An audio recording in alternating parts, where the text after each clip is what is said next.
شروع اللہ کا نام لے کر جو بڑا مہربان نہایت رحم والا ہے۔ یاسین، حکمت بھرے قرآن کی قسم، تم یقیناً پیغمبروں میں سے ہو، بالکل سیدھے راستے پر۔ یہ قرآن اس ذات کی طرف سے اتارا جا رہا ہے جس کا اقتدار بھی کامل ہے، جس کی رحمت بھی کامل، تاکہ تم ان لوگوں کو خبردار کرو جن کے باپ داداؤں کو پہلے خبردار نہیں کیا گیا تھا، اس لیے وہ غفلت میں پڑے ہوئے ہیں۔ حقیقت یہ ہے کہ ان میں سے اکثر لوگوں کے بارے میں بات پوری ہو چکی ہے، اس لیے وہ ایمان نہیں لاتے۔ ہم نے ان کے گلوں میں توق ڈال رکھے ہیں جو ٹھوڑیوں تک پہنچے ہوئے ہیں،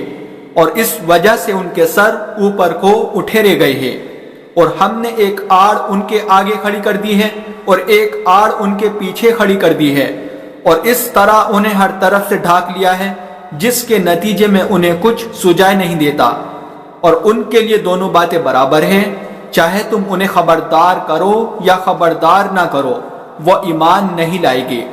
تم تو صرف ایسے شخص کو خبردار کر سکتے ہو جو نصیحت پر چلے اور خدا رحمان کو دیکھے بغیر اس سے ڈرے۔ چنانچہ ایسے شخص کو تم مغفرت اور باعزت اجر کی خوشخبری سنا دو۔ یقیناً ہم ہی مردوں کو زندہ کریں گے، اور جو کچھ عمل انہوں نے آگے بھیجے ہیں ہم ان کو بھی لکھتے جاتے ہیں، اور ان کے کاموں کے جو اثرات ہیں ان کو بھی، اور ہم نے ایک واضح کتاب میں ہر چیز کا پورا احاطہ کر رکھا ہے۔ اور اے پیغمبر، تم ان کے سامنے ایک بستی والوں کی مثال پیش کرو جب ان کے پاس رسول آئے تھے۔ جب ہم نے ان کے پاس شروع میں 2 رسول بھیجے تو انہوں نے دونوں کو جھٹلا دیا، پھر ہم نے تیسرے کے ذریعے ان کی تائید کی، اور ان سب نے کہا کہ یقین جانو ہمیں تمہارے پاس رسول بنا کر بھیجا گیا ہے۔ انہوں نے کہا تمہاری حقیقت اس کے سوا کچھ بھی نہیں کہ تم ہم جیسے ہی آدمی ہو، اور خدا رحمان نے کوئی چیز نازل نہیں کی ہے اور تم سراسر جھوٹ بول رہے ہو۔ ان رسولوں نے کہا ہمارا پروردگار خوب جانتا ہے کہ ہمیں واقعی تمہارے پاس رسول بنا کر بھیجا گیا ہے، اور ہماری ذمہ داری اس سے زیادہ نہیں ہے کہ صاف صاف پیغام پہنچا دے۔ بستی والوں نے کہا ہم نے تو تمہارے اندر نحوست محسوس کی ہے، یقین جانو اگر تم باز نہ آئے تو ہم تم پر پتھر برسائیں گے، اور ہمارے ہاتھوں تمہیں بڑی دردناک سزا ملے گی۔ رسولوں نے کہا تمہاری نحوست خود تمہارے ساتھ لگی ہوئی ہے، کیا یہ باتیں اس لیے کر رہے ہو کہ تمہیں نصیحت کی بات پہنچائی گئی ہے؟ اصل بات یہ ہے کہ تم خود حد سے گزرے ہوئے لوگ ہو۔ اور شہر کے پلے علاقے سے ایک شخص دوڑتا ہوا آیا، اس نے کہا اے میری قوم کے لوگوں، ان رسولوں کا کہنا مان لو، ان لوگوں کا کہنا مان لو جو تم سے کوئی اجرت نہیں مانگ رہے اور وہ صحیح راستے پر ہے، اور بھلا میں اس ذات کی عبادت کیوں نہ کروں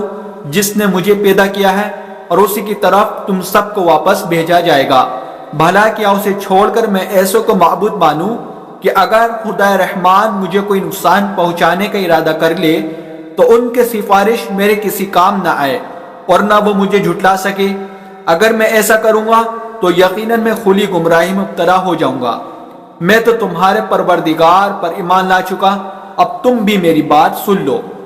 آخر کار بستی والوں نے اس کو قتل کر دیا، اور اللہ کی طرف سے اس سے کہا گیا کہ جنت میں داخل ہو جاؤ۔ اس نے جنت کی نعمتیں دیکھ کر کہا کہ کاش میری قوم کو معلوم ہو جائے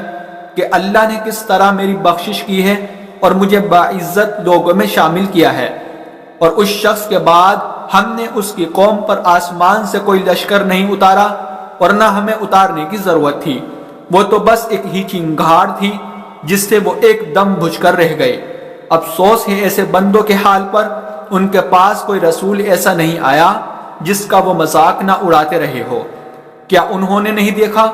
کہ ان سے پہلے ہم کتنی قوموں کو اس طرح ہلاک کر چکے ہیں کہ وہ ان کے پاس لوٹ کر نہیں آتے، اور یہ جتنے لوگ ہیں ان سبھی کو اکٹھا کر کے ہمارے سامنے حاضر کیا جائے گا، اور ان کے لیے ایک نشانی وہ زمین ہے جو مردہ پڑی ہوئی تھی، ہم نے اسے زندگی عطا کی اور اس نے غلہ نکالا جس کی خوراک یہ کھاتے ہیں، اور ہم نے اس زمین میں کھجوروں اور انگوروں کے باغ پیدا کیے، اور انتظام ایسا کیا کہ اس میں سے پانی کے چشمے پھوٹ نکلے تاکہ یہ اس کی پیداوار میں سے کھائے، حالانکہ اس کو ان کے ہاتھوں نے نہیں بنایا تھا۔ کیا پھر بھی یہ شکر نہیں کرے گے؟ پاک ہے وہ ذات جس نے ہر چیز کے جوڑے جوڑے پیدا کیے، اس پیداوار کے بھی جو زمین اگاتی ہے اور خود انسانوں کے بھی، اور ان چیزوں کی بھی جنہیں یہ لوگ ابھی جانتے تک نہیں ہیں۔ اور ان کے لیے ایک اور نشانی رات ہے، ہم اس پر سے دن کا چھلکا اتار لیتے ہیں تو وہ یکایک اندھیرے میں رہ جاتے ہیں اور سورج اپنے ٹھکانے کی طرف چلا جا رہا ہے۔ یہ سب اس ذات کے مقرر کیا ہوا نظام ہے جس کا اقتدار بھی کامل ہے، جس کا علم بھی کامل، اور چاند ہے کہ ہم نے اس کی منزل ناپ تول کر مقرر کر دی ہے، یہاں تک کہ وہ جب ان منزلوں کے دورے سے لوٹ کر آتا ہے تو کھجور کی پرانی ٹہنی کی طرح پتلا ہو کر رہ جاتا ہے۔ نہ تو سورج کی یہ مجال ہے کہ وہ چاند کو جا پکڑے، اور نہ رات دن سے آگے نکل سکتی ہے، اور یہ سب اپنے اپنے مدار میں تیر رہے ہیں۔ اور ان کے لیے ایک اور نشانی یہ ہے کہ ہم نے ان کی اولاد کو بھری ہوئی کشتی میں سوار کیا، اور ہم نے ان کے لیے اسی جیسی اور چیزیں بھی پیدا کی جن پر یہ سواری کرتے ہیں، اور اگر ہم چاہیں تو انہیں غرق کر ڈالے،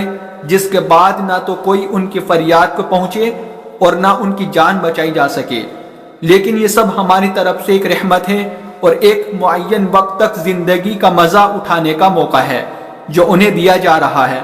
اور جب ان سے کہا جاتا ہے کہ بچو اس عذاب سے جو تمہارے سامنے ہے اور جو تمہارے مرنے کے بعد آئے گا تاکہ تم پر رحم کیا جائے، تو وہ ذرا کان نہیں دھرتے، اور ان کے پروردگار کی نشانیوں میں سے کوئی نشانی ایسی نہیں آتی جس سے وہ منہ نہ موڑ لیتے ہو۔ اور جب ان سے کہا جاتا ہے کہ اللہ نے تمہیں جو رزق دیا ہے اس میں سے غریبوں پر بھی خرچ کرو، تو یہ کافی لوگ مسلمانوں سے کہتے ہیں کہ ہم ان لوگوں کو کھانا کھلائے جنہیں اگر اللہ چاہتا تو خود کھلا دیتا۔ مسلمانوں، تمہاری حقیقت اس کے سوا کچھ بھی نہیں کہ تم کھلی گمراہی میں پڑے ہوئے ہو، اور کہتے ہیں کہ یہ قیامت کا وعدہ کب پورا ہوگا؟ مسلمانوں بتاؤ اگر تم سچے ہو۔ دراصل یہ لوگ بس ایک چنگھاڑ کا انتظار کر رہے ہیں جو ان کی حجت بازی کے عین درمیان انہیں آ پکڑے گی، پھر نہ یہ کوئی وصیت کر سکے گے اور نہ اپنے گھر والوں کے پاس لوٹ کر جا سکے گے، اور سور پھونکا جائے گا تو یکایک یہ اپنی قبروں سے نکل کر اپنے پروردگار کی طرف تیزی سے روانہ ہو جائے گے۔ کہیں گے کہ ہائے ہماری کمبختی، ہمیں کس نے ہمارے مرکز سے اٹھا کھڑا کیا ہے؟ جواب ملے گا کہ یہ وہی چیز ہے جس کا خدا رحمان نے وعدہ کیا تھا اور پیغمبروں نے سچی بات کہی تھی، اور کچھ نہیں، بس ایک زور کی آواز ہوگی جس کے بعد یہ سب کے سب ہمارے سامنے حاضر کر دیے جائے گی۔ چنانچہ اس دن کسی شخص پر کوئی ظلم نہیں ہوگا اور تمہیں کسی اور چیز کا نہیں بلکہ انہی کاموں کا بدلہ ملے گا جو تم کیا کرتے تھے۔ جنت والے لوگ اس دن یقیناً اپنے مشغلے میں مگن ہوگے، اور وہ ان کی بیویاں گھنے سایوں میں آرام دانشتوں پر ٹیک لگائے ہوئے ہوگے۔ وہاں ان کے لیے میوے ہوگے اور انہیں ہر وہ چیز ملے گی جو وہ منگوائے گے۔ رحمت والے پروردگار کی طرف سے انہیں سلام کہا جائے گا، اور کافروں سے کہا جائے گا کہ اے مجرموں، آج تم مومنوں سے الگ ہو جاؤ۔ اے آدم کے بیٹو، کیا میں نے تمہیں یہ تاکید نہیں کر دی تھی کہ تم شیطان کی عبادت نہ کرنا، وہ تمہارا خدا دشمن ہے، اور یہ کہ تم میری عبادت کرنا، یہی سیدھا راستہ ہے۔ اور حقیقت یہ ہے کہ شیطان نے تم میں سے ایک بڑی خلقت کو گمراہ کر ڈالا، تو کیا تم سمجھتے نہیں تھے؟ یہ ہے وہ جہنم جس سے تمہیں ڈرایا جاتا تھا، آج اس میں داخل ہو جاؤ کیونکہ تم کفر کیا کرتے تھے۔ آج کے دن ہم ان کے منہ پر مہر لگا دیں گے، اور ان کے ہاتھ ہم سے بات کریں گے، اور ان کے پاؤں گواہی دیں گے کہ وہ کیا کمائی کیا کرتے تھے۔ اور اگر ہم چاہیں تو یہی دنیا میں ان کی آنکھیں مل یا میٹ کر دے، پھر یہ راستے کی تلاش میں بھاگے پھرے، لیکن اور اگر ہم چاہیں تو ان کی اپنی جگہ پر بیٹھے بیٹھے ان کی صورت اس طرح مسخ کر دے کہ یہ نہ آگے بڑھ سکے اور نہ پیچھے لوٹ سکے۔ اور ہم جس شخص کو لمبی عمر دیتے ہیں اسے تخلیقی اعتبار سے الٹ ہی دیتے ہیں، کیا پھر بھی انہیں عقل نہیں آتی؟ اور ہم نے اپنے ان پیغمبروں کو نہ شاعری سکھائی ہے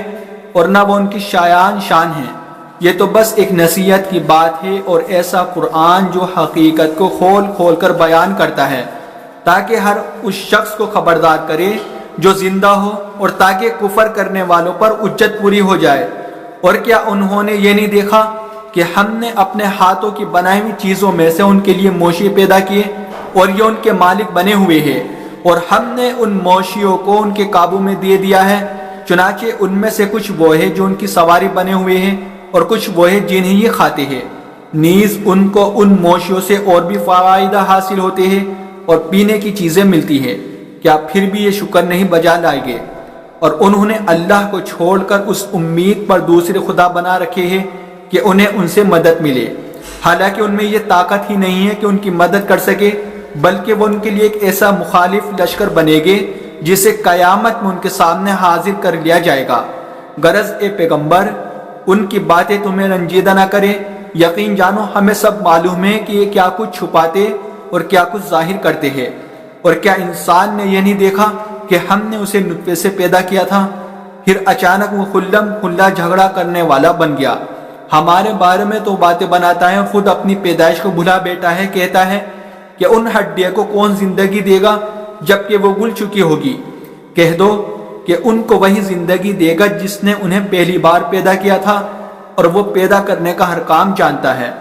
وہی ہے جس نے تمہارے لیے سرسبز درخت سے آگ پیدا کر دی ہے، پھر تم ذرا سی دیر میں اس سے سلگانے کا کام لیتے ہو۔ بھلا جس ذات نے آسمان اور زمین کو پیدا کیا ہے، کیا وہ اس پر قادر نہیں ہے کہ ان جیسوں کو دوبارہ پیدا کر سکے؟ کیوں نہیں، جبکہ وہ سب کچھ پیدا کرنے کی پوری مہارت رکھتا ہے۔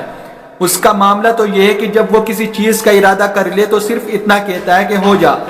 بس وہ ہو جاتی ہے۔ اس کا معاملہ تو یہ ہے کہ جب وہ کسی چیز کا ارادہ کر لے تو صرف اتنا کہتا ہے کہ ہو جا، بس وہ ہو جاتی ہے۔